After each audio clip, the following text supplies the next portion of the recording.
The XP lane meta has been shifting a lot with all the Season 35 updates. So in this video, we're going to break down the XP lane tier list and see which heroes are OP in this patch, who the current meta picks are, down to the weakest ones that need a rework or a buff to climb up the tier list. First up is Phoveus in the S+ tier. Well, it's pretty obvious that Phoveus is the strongest XP laner right now. He is probably the only one who can go toe-to-toe against 5 heroes on high rank. Not just because of his insane sustain, but also because he can dish out a good amount of damage.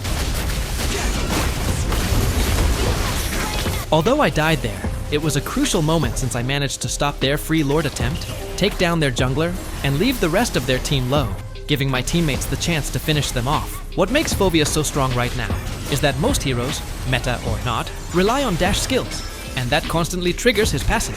Vengeance becoming the common choice is also one of the reasons why he's so OP and why he can last long in these kinds of fights. And good news for all the Phoveus users out there. His very first skin is coming soon. Here is a quick tip. His ultimate doesn't activate from the first hit of skill 1, and only the second phase can trigger it. So it's better to cast Phoveus' skill 1 first in his combo, so it starts cooling down right away. So here's the full combo. Skill 1 then enhanced basic attack, plus ult, then skill 2 into ult, then skill 1 again into another ult. It's also fine to start with skill 2 into ult if your enhanced basic attack bar isn't full yet, as long as you cast skill 1 at the start of the combo. Cici is often picked to go up against him, but she's not really a hard counter. Phoveus can still deal with her easily, as long as you play tactically. Now let's move on to the S tier, or the current meta picks. We've got Lukas here, who's dominating even in the XP lane. Lukas is actually OP in the jungle, but he's only considered meta in the XP lane, mainly because XP laners don't need to snowball as fast as junglers. Their main role is to be durable and sustain damages in team fights, rather than focus on dealing full damage and finishing off enemies. That's also what makes Lukas strong in the XP lane. Even with a sustain build, he can still deal heavy damage, as his ultimate enhances his stats. Valentina is often picked as a counter to Lukas, but she's actually not that hard to deal with. Just go for a tanky build on Lukas so you won't get bullied in lane. And since Valentina is squishy, you can stay in fights longer than her. You can use Sanford's build as a reference, and against Valentina, swapping Dominance Ice for Radiant Armor can be helpful. You also have plenty of emblem options. Just a quick tip. HP, magical defense, and physical defense are included in the attributes boosted by Lukas' ultimate, so the build we discussed earlier gives a significant stat boost, especially when you've got Thunderbelt stacks. And that's exactly why a sustain build Lukas becomes so tanky once he activates his ultimate. Moving on to Gatot, who's still holding his place among the meta picks. Gatot is still one of the best flex picks right now, because of his durability and reliable crowd control. Even after the nerf to his passive, the bonus armor still makes it difficult for physical damage heroes to burst him down. And besides being super tanky, Gatot can dish out solid damage that's strong enough to pressure enemies while soaking up damage for the team. And that crucial tankiness and damage really make a difference, particularly in that Lord fight, where an XP laner can turn the game around. On solo rank, you can go for Vengeance with a semi-damage build to help carry the game. But if you're in a 5-man or trio, it's better to go for tanky build with Revitalize to support your team more effectively. And of course, Hilda still earns her spot on the meta list. Hilda's passive helps her dominate almost any matchup in the XP lane. Not just because of the HP regeneration from bushes, but also due to the armor reduction that perfectly complements her skill set. Her ability to invade the enemy jungle alone without dying is also remarkable, as it provides a huge advantage in terms of vision for the team. Imagine having a tank build, but still being able to pick off backlines so easily. Can anyone drop in the comments who can actually counter this guy? I mean, this girl. If you want to learn more about Hilda, I made a video about her before, and since not much has changed, this video should still be helpful. I'll include that at the end of this video, so make sure you watch until the very end. Next is Badang, still holding strong in the S tier. Actually, Badang got hit with some big nerfs in the past updates. They reduced the range of his skills, but they overlooked that what really makes Badang effective is how strong his crowd control is, plus his ability to block enemies with the obstacle. Even now, he's still the fastest to stack Thunderbelt, giving him free armor stats that he can really take advantage of. And we all know that a lot players still get annoyed by this hero, because his skill 2 range can be extended with Flicker, catching opponents off guard. The moment Badang gets close, you're basically stuck. Speaking of crowd control, Kalea is also in the S tier. Of course, we all know how strong Kalea is. That's why she's currently #1 on the ban list with almost a 100% ban rate, due to her long-lasting stun and ability to heal the team. Like Hilda, I also have a complete guide on Kalea that covers pretty much everything you need to know about playing her in the EXP lane. Be sure to check it out later, and here's her build. Next is Edith, who doesn't get much attention lately. She has multiple knockups, can deal decent damage, and is tough to take down, just like the earlier heroes mentioned, making Edith a really underrated meta pick despite not getting much attention. What makes her even scarier is that she's both a tank and a marksman. So even with a full tank build, her damage and the attack speed from her ultimate still feel like you're up against a real marksman.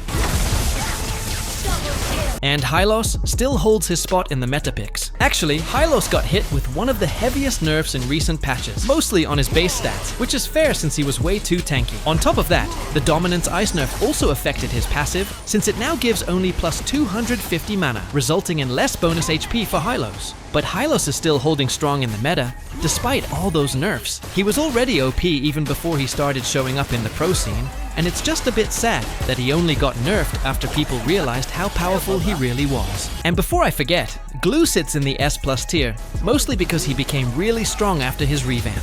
Gloo is on the ban jail right now, because the rework to his skill 2 turned him into a monster. Even tower dives don't seem to bother him anymore. If you've seen our recent meta hero list, we've already covered why Gloo feels so broken right now. And honestly, it wouldn't be surprising if he gets nerfed in the next few patches. I don't know if you've ever seen a Gloo paired with Angela. It's funny how it feels like two heroes are sticking to you at the same time. Run, bitch! Run! A quick trick: when you use Gloo's ultimate on Hanzo's ultimate, you can actually stick to his real body, making Gloo a perfect counter to Hanzo. Another trick is you can use Flame Shot while merged with the enemy. Just make sure to aim it where you want to go. And if the enemy picks Gloo, Gatot is a great counter, because you can easily drag him back to your base if he uses his ultimate on you. Next, we have Cici on the S tier. Cici is an effective counter to all the earlier heroes we mentioned, and also to other tanky melee or short-ranged heroes. Not just because she's hard to approach, but also because her damage scales with max HP, making her perfect against tanky builds. She's also a good counter to Popple and Koopa, because both of them are easy to lock down and have trouble escaping. Compared to the heroes we mentioned earlier, Cici has climbed up the tier list because not only is she a strong counter to meta heroes, but she's also received several consecutive buffs.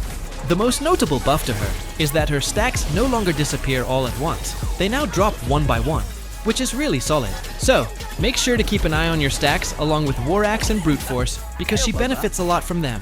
Now let's move on to A tier, or great picks that are solid alternatives when meta heroes aren't available. Starting with Terizla. Terizla was actually part of the meta before, but he started to fall off when Thunderbelt became popular.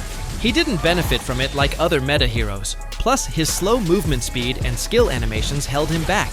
He's just too easy to interrupt, especially by heroes like Badang. But of course, he's still a decent pick overall. That's why he's an A tier. His tankiness and spell vamp are still really strong and provide a lot of value to the team. Vengeance is also really popular on him right now, and most players are focusing more on tanking damage rather than going for setups. Mainly because teamfights and Lord spawns happen more often now, and Vengeance has a shorter cooldown, making it much more useful compared to Flicker. But of course, it still depends on your playstyle and the enemy lineup. So here's a sample build you can use as a reference. Next up, we have Masha in the A tier as well. Masha is the type of hero who's extremely independent, because she can literally carry the game even on her own. That's why she's one of the most feared hero in solo rank.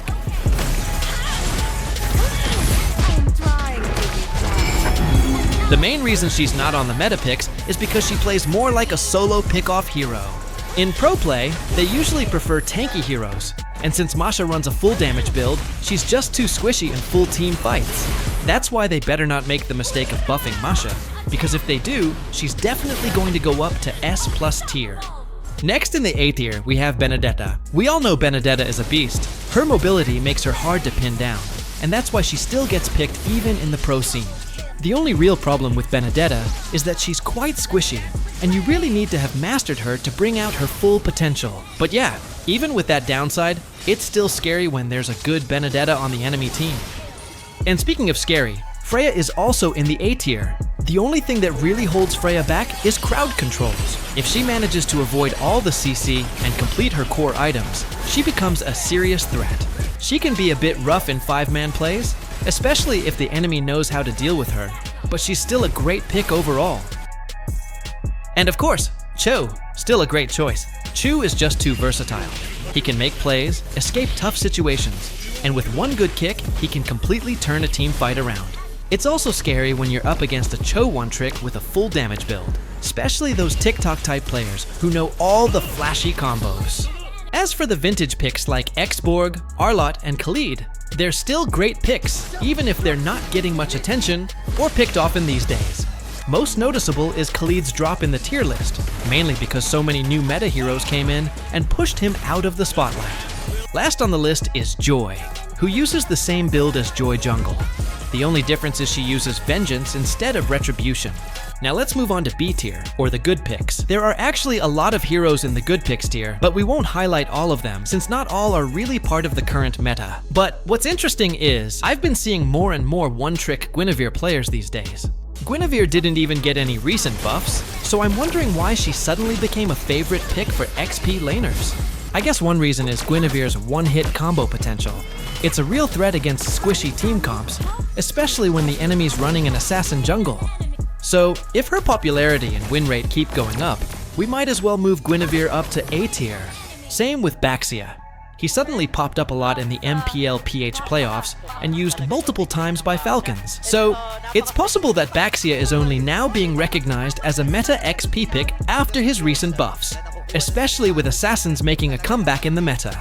And if you remember, this is the same thing that happened with Hilda. She was barely used in the regular season, but suddenly showed up in the MPL ID finals last year and became meta afterward. So for sure, Baxia is gonna rise up to S tier real soon. I also just want to point out that Argus actually has one of the highest win rates, even though he's in B tier. It's probably because of his insane comeback potential. I'm not 100% sure, but I think there were multiple late game comebacks that pushed that win rate up. His only real weakness is the early game, but once it hits late game, he becomes really hard to deal with.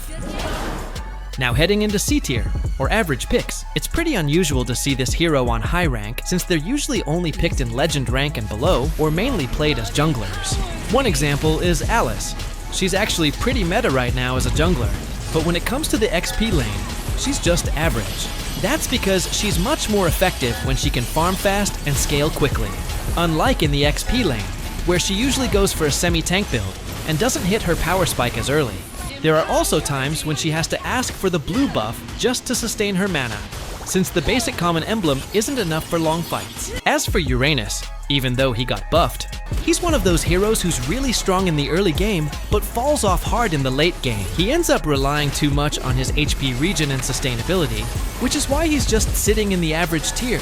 Hopefully, he gets a revamp soon, so we can see him shine again. As for Zilong and Aulus, since both rely heavily on basic attacks, you rarely see them in high ranks anymore. It's just too easy to shut them down, or lock them out of fights, especially because most of their damage depends on auto attacks. Hopefully, heroes like Uranus and Aulus get buffed or adjusted, especially in a way that makes their skills more suited for the XP lane. Lastly, we have the D tier, or the least effective heroes with the lowest overall win rates. I was honestly shocked to see Esmeralda and Paquito among the top 5 lowest win rate heroes, which is why they're now sitting at the bottom tier. It's not just a simple issue. They clearly need an update or rework in order to make this heroes climb back up the rankings, with win rates dropping to as low as 42%. That's a clear sign something needs to change. Same goes for Sylvana, Aldous, and Balmond, who we barely see in matches anymore. Hopefully, Moonton takes notice so we can have more fresh and viable options in the XP lane. Take note that just because a hero is in the lower tier doesn't mean they're weak. Some of you might say, my favorite low tier hero can beat all those in the high tier. And that might be true in some cases, but that's not how this tier list works. It simply means that higher tier heroes are more effective and consistent in high ranks and the pro scene compared to those in lower tiers. You can use this XP lane tier list as a reference, but let's be real. Everyone knows it's not just about the tier, it's all about the teammates. I mean, it's all about how well you play the hero.